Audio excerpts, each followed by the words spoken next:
ngoba kukude lapho esisuka khona futhi kukude lapho esiya khona. Yabona ukube kwakungeve kungenxa yezingane enginazo, ngiyacabanga ukuthi ngangiyoyithola indlela elula yokuthi ngikwazi ukuthatha umphefumulo wami ngokusheshsha. Kodwa ngabuka isicefe sokuthi khona isikhathi la esazongidinga khona the most seyikhulile. Nengafa isencane seyixoxelwa nje ukuthi ubaba wakho wayenje ingeke isakwazi ukumbuyisa. Ngabuka yonke lento ngavele nganozwelo. Lento yokuyibulala into ekhona, and nangokwe design yethu khona abanesibindi kakhulu ukwazi ukwenza lokho ngokusheshsha. But kunento ekumele ngikutshele yona ngalesi sikhathi. Ubingelela uchanges Akasha uthi kungenzeka noma yini, noma inini, noma kanjani, kunoma ubani ngoba impilo ayisiyona lento ucabanga ukuthi iyona. Possibilities are infinite in the universe. Your own consciousness is your own limitation. Kukude lapho esisuka khona futhi kukude lapho esiya khona. Beka phansi umoya, ungatatazeli, uyabona. Nansi into okumele uyazi. Wena nje uzithanda kabi.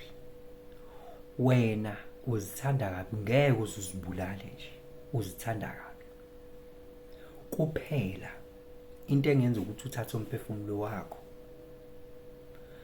isignal osuke sewudonsa kuyo ngaleso sikhathi. Yabona umqondo lo. Umqondo uyi-aerial. Ehlezi iphera. Ihlezi iphera nje. Actively pairing ukuthi noma yipi isignal iyayidonsa. Bese uyibona wena sewucabanga into ethile.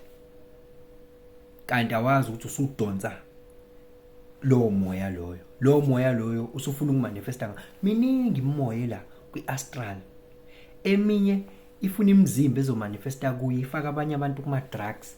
Eminye ifaka abanye abantu kwimfebe, umuntu akafebuya ngokuzolala. Eminye ibafaka ezintweni eziningi ezisangene. Ikhona nemimoya emihle futhi eguide abanye. Ikhona yonke. It's just the forces that are there. Bese lo moya leyo izomanifesta la kithi. Okubalekile ukuthi ngampela uqine spiritually. Balekile uzibheke ukuthi wenzani. Ngoba umuntu angeke akwazi ukuthi azibulale yena. Umuntu uhleze emnaye ngaso sonke isikhathi. Akuyena. Sekungeyena. Umuntu othatha umphefumulo wakhe kusuke sekungewuye. Kusuke sekuhluleke ama forces lawa amabili. Ile force ekuthiwa i-higher power noma idlozi kuyena noma i-higher self. Suke overpower ile ma forces engikhuluma ngawo. Se overpowerekile. Ngoba umuntu akavela suka sithathe nje leso sinqumo. Kuqala kube i-shift ethatha isikhathi, agcine sesithathile leso sinqumo ngoba kuye ngokuya amandla ayaphela. Ngaleso sikhathi biological umzimba wakhe ukwi-fight or flight mode. Ngalenta asuke ebhekene nayo. Leyo nto leyo isuyingeyona inkinga ngalendlela abona ngayo, kodwa ngenxa ukuthi usedonse le signal le. Vele abayibiza ukuthi isilwana abanye. Kodwa ekugcineni kusuke kuyini i-negative energy noma i-negative entity. Because the entity, it is the spirit without a body. Then so imanifesta ngawo. Ekugcineni mawufa hayi ukuthi kukhona la uyakhona endaweni engcono. Vele uyafana nomuntu othwetshulwe ile nto ekwenza ukuthi wayibulala. Yabona? Uyafana nomuntu othwetshulwe ile nto ngoba idinga lapho. And there's no peace. Yabona, I would have done that. Kodwa ngalezi zase ngisimentionile angikwenzanga. Kodwa I would have done that. And now uma sengicabanga noma futhi uma sengambuleleka njengoba sengispiritually awaken, sengiyabona into engangobe ngiyifaka kuyona ukuthi njani. I-deep end. Ngoba kumele siyichaze lento. Yabona uma ngabe ukuthi uthathile umphefumulo wakho, leyanto isuke isho ukuthi ufana nomuntu obethe egqoka ijacket egodola, kodwa wena wakhetha ukuthi uyikhumule. ngesizathu sokuthi ucabanga ukuthi uzoba better kanti la uzogudola khona kakhulu. The very same thing that made you to kill yourself bekuyinto engekho, it's an illusion vele.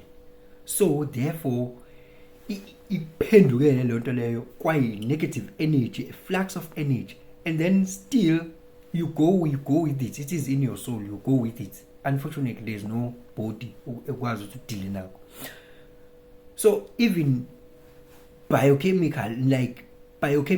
and biologically as well, usuke fight or flight ukuthi it's either I fight this, I figure this thing out, or I just run away from it. Fight or flight ngaso sikhathi. And ngesikhathi fight or flight ngenxa yalento ngoba phela lento le ivele lento le kube ikumbozi ukuthi kanje lento le bese ku-release ama biochemicals athile emzimbeni wakho njengo stress hormones o cortisol yonke lento le ama toxin lawa ama biochemicals lawa are dangerous for umzimba wakho. Uma sesemaningi kakhulu lo ma biochemical ese in your bloodstream, you can do anything lapho. Iyona nje la wakwenza ukuthi ukwazi ukujump ucingo olingaka uma uhujwa something, jump ucingo olingaka ngoba ni usu adrenalized, but mase kuthiwa phinde ungasajahwa yilutho ngeke ukwenze lokho. So that's what happens. Ekugcineni it's not real, but lento le esidonsa kuyo sukudonse kumoya onjalo ngaleso sikhathi. Ase kubalekile ukuthi ke mfethu qina spiritual, faster, ukhuleke, zihlambulule, cleanse aura yakho, geza salty ngamanzi anosawoti, zicleanse, zivikele ngoba ingqondo yakhe iyadonsa. Uvela umuntu azizwe ecabanga ukwenza into umsangano nje emthathe yomfaka hela ngoba lama entity asebenza ngawe vele, acapitalize entweni wena oyenzayo, acapitalize la. Ayingani vele icabangise nje ukuthi awuphuma uthi shuye emajiteni, ufike lapha emajiteni ubuye nezingakanani izinkinga uzuyisole nalo, kodwa bese uthi uyayisole, uyarealize ukuthi khona into ethe angidlali phansi. Bekuyiyona ke le bekumele uyilandele, iyo lesisuke sikhuluma ngayo kwa human design, sithi obo sacral response or intuition or whatever le ngisuke ngikhuluma ngayo uma ubhuke i-chart reading. So ngikhuluma izinto ezona ezishoyo ukuthi but ke wena bese kuba ukuthi ke you just go, and then it's a domino effect, a problem emva kwenye problem emva kwenye, ngoba kusuke sekulawula lento le ekwenze vele wasaqaleni waze waqala wenza lonto, ngoba vele lento izosebenza ngawe, isebenza ngawe egcineni lento. Bese kuya ngokuthi ke inamandla kangakanani i-higher power yakho, inamandla kangakanani i-higher self, inamandla kangakanani lokho abakubiza abanye bathi idlozi, abanye bathi isithunywa, abanye whatever lokho ufuna ukubiza, noma uNkulunkulu wakho obhekene nawe, noma ingilosi yakho.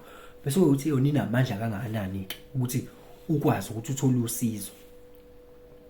Ngoba noma une open spleen nje kwi-chart lakho ele human design, and uthola ukuthi you are someone mhlawumbe who is as an extrovert vele, so obviously kulula nje ukuthi urisk uthi I can do this, ngoba khona abantu abakusabayo bayafisa ukuthi ngabe sebazibulala kodwa bayakusaba ngendlela impilo zabe esezingakhona ngenxa yokuthi i-design yakhe ayimvumeli as per i-chart reading yakhe. Ngicela ukumbonga uNkulunkulu ngeimpilo esengikwazi ukuthi ngiyiclaim, ngisebenza ngamandla akhe, ngoba abanye abazazi ukuthi babeyoyibulala at some point. Abakwazi lokho ngoba lo timeline bayishifta ngenxa yokulalela izinkulumo esisuke sizikhuluma la ku TikTok. Ngeke kwazi wena eminyakeni ukuthi wawuyoyibulala kuba indlela yokucabanga ayishintshanga, yabo, noma kwakhona yombulala kuba indlela yokucabanga ayishintshanga. Khona impilo esesiyiclaimile nabanye abafowethu nodadewethu esinabo la directly and indirectly zikhona. And ngicela wazi ukuthi lokho akungabe ngisho i-last resort lokho ukuthatha umphefumulo wakho, akungabe ngisho i-last resort. Ngeke kuze kube lento icabanga angazi ukuthi ngizoyibeka kanjani, but ba spiritually fit, ngoba ngeke ngisho ukuthi cabanga ngoba ingqondo isuke ingasasebenzi vele, yabo.